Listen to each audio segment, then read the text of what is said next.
क्या पता है कॉन्शियसनेस जो है हाँ, वो एक बड़ी मेजर आर्गुमेंट है। हाँ, लेकिन अगर मैं इसके ऑपोजिशन में जाऊं तो जो एथीज्म वाले हैं, एथीस्ट हैं, वो भी यही कहते हैं कॉन्शियसनेस ही है कि जिसको हम भी अपना एक आर्गुमेंट का बेस बनाते हैं, हम्म, कि कॉन्शियसनेस की बेस पे हम हर चीज़ को आर्गुमेंट्स पे प्लेस करते हैं। हम्म।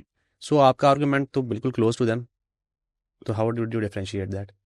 आई थिंक कॉन्शियसनेस मतलब द थिंग इज कि वो कॉन्शियसनेस लेते हैं लेकिन अपनी मर्जी की तरफ, और एक लेवल तक रोक भी देते हैं उसको। ठीक है। इस तरह फॉर एग्जांपल जो उन्होंने बात नथिंग की है, वही प्रेमिसेस पूरी कन्वर्सेशन का और बुक का भी है, कि अगर समथिंग आउट नथिंग हो रही है तो वो नथिंग थी या समथिंग थी शुरू से। मतलब how can something out of nothing, अगर वो या तो नथिंग नहीं नथिंग, या फिर समथिंग ही समथिंग है। और दूसरी बात ये, तो स्टीवन हॉकिंग कहता है कि कायनात जो है उसने काइंड ऑफ कायनात को खुद के फुस में डाल दी है, कि वो शुरू से ही है, कायनात ही खुदा है।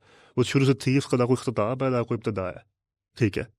अच्छा, कैसर भाई एक बात कर रहे थे, उस बात से जो है एक और बात मेरे से भी आई, वो ये थी कि जो कैसर भाई ने बात की थी उसमें बड़ी खूबसूरत बात ये भी है कि atheist are somewhat a bit more rational than the secularists. ठीक है, I do believe that to my core, because I do believe कि एटलीस्ट वो ये तो करते हैं ना कि खुदा को पिक्चर से निकाल देते हैं। ठीक है, ताकि हम खुल के कर तो सके। वो ये नहीं है कि फ़िरौन की तरह खुदा को रखना भी है कि एड में मान लें, लेकिन सारी ज़िंदगी मानना नहीं है। ठीक है। वो उस लिहाज से they are somewhat better, but then again they come to a very, मतलब फंसते वो यहाँ पे हैं कि बैंग बिग बैंग भी हो गई, यूनिफाइड एटम से फट गया, हो गया। तो वो पहला कैसे आया? ठीक है, this is something which is वो।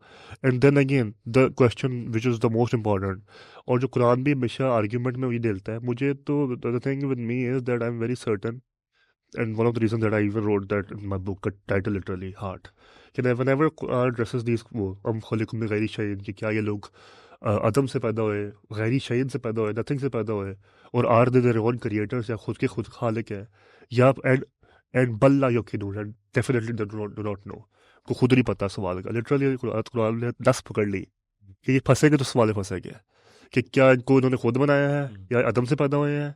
ठीक है, और खुदा की कसम ये पहुंच ही सकते हैं, खुदा ताला खुद कसम खा लेते हैं कुरान की। तो इनकी रैशनैलिटी है समवट, लेकिन वो मतलब अपनी मर्जी की रैशनैलिटी है। मतलब ये इट्स लाइक जो इन्होंने एग्जांपल दी थी कल परसों, मैं देखा था इनकी वीडियो ही, कि एक पत्थर जमीन से गिरा है और खुद ब खुद बिल्डिंग बन गई है। ठीक है ना, वो आपने जो शायद दी थी कि जहाज से कोई चीज़ वो गिरा है, मलबा गिरा है, खुद ब खुद बिल्डिंग बन गई है। अब वो बताएंगे ज़रूर कि बिल्डिंग में लकड़ी कितनी है, कितने पसीने लकड़ी है, लोहा कितना है, लोहा कहाँ से निकला है, ऑल ऑफ दैट स्टफ। पर व्हेन यू आस्क देम कि इससे पहले का एक सवाल भी है, तो वहाँ पे फंस जाते हैं वो। ठीक है, कि वो पहला सवाल पे तो ठीक है, चैप्टर 12 में ये लिखा हुआ है और बड़ा अच्छा लिखा हुआ है।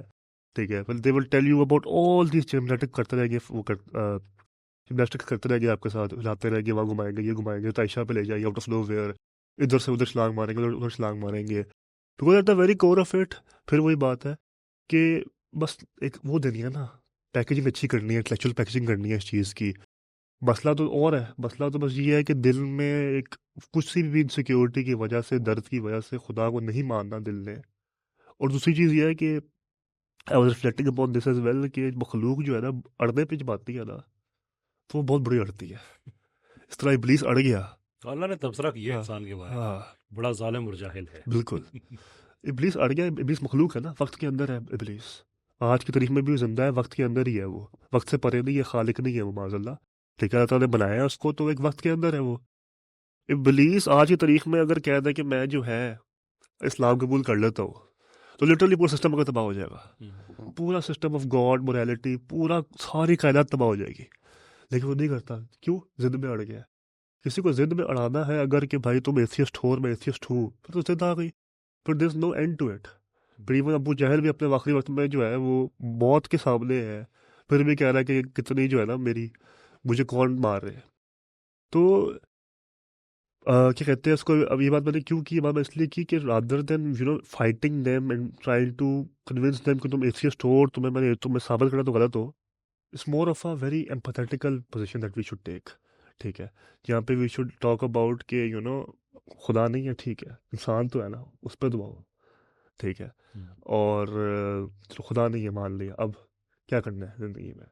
बिकॉज द वेरी वेरी मैंने एक आर्ग्यूमेंट डाला है इसमें, जो खुदा नहीं है कहते हैं, वो किताबें भी लिख रहे हैं, खाना पीना भी टाइम पे कर रहे हैं, they are very conscious about their health as well, They are very conscious about their seminars as well. They want to propagate their message as well. So if there's no purpose of doing that, then why are you doing that? तो एक cognitive dissonance तो even यहाँ पे भी exist करती है. उनकी खुद की जो है कॉल ऑफ फेल में तजाद है, Yeah. और वो रहेगा. द ओनली, अगर कोई वाकई अकली तौर पे वाकई एथिस्ट है और ईमानदार एथिस्ट है, तो उसका एंड जो है सुसाइड ही है. ठीक है, there is no other end to it. वरना वो एथिस्ट नहीं है, वरना सिर्फ वो एक कॉन्सेप्ट को फ्यूल जरूर कर रहा है, आइडेंटिटी बना लिया उसने, but he doesn't live by the standards of it. ठीक है, because if you live by the standard of being an atheist and you believe there is nothing and nothing matters and you just a matter at the end of the day जो हिल रहा है, fluctuate कर रहा है दुनिया में, then why do you even bother? Why not just try something else? Why not just die?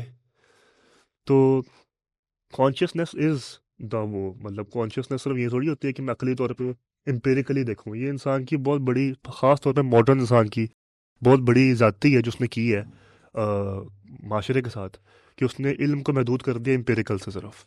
Anything which can be seen, observe, touched. ठीक है, हालांकि इंटुइशन इंसान की बहुत खूबसूरत पावर है, कॉन्शियस इंसान की बहुत खूबसूरत पावर है. ठीक है, तसव्वुर करना, इमेजिन करना एक बहुत खूबसूरत पावर है जो आपकी हकीकत से वो है. अफर्ज अगर आप अपनी हकीकत से ही 4-5 चीज़ निकाल दोगे कि मुझे सिर्फ एम्पेरिकली साबित करो जो करना है, और मुझे डाटा सेट से ही साबित करो, और मुझे जो है ना एक काइंड ऑफ AI बना दो, तो that's your problem to face, not a human being problem. Because you have emotions, you have fear, you have love, you have hate. ठीक है, you have all these emotions, you have all this कैफियत, जिससे अल्लाह ताला बार बार कहते हैं आपको, why do they not reflect upon themselves? Why do they not look upon my sky, on their hearts? कि अपने दिल को क्यों नहीं देखते, इर्द गिर्द क्यों नहीं देखते. ठीक है, हर मतलब सिर्फ टेलीस्कोप से क्यों देखना है, या माइक्रोस्कोप से क्यों देखना है, टेलीस्कोप से क्यों देखना है. Why not look at just your own self and how you are and who you are?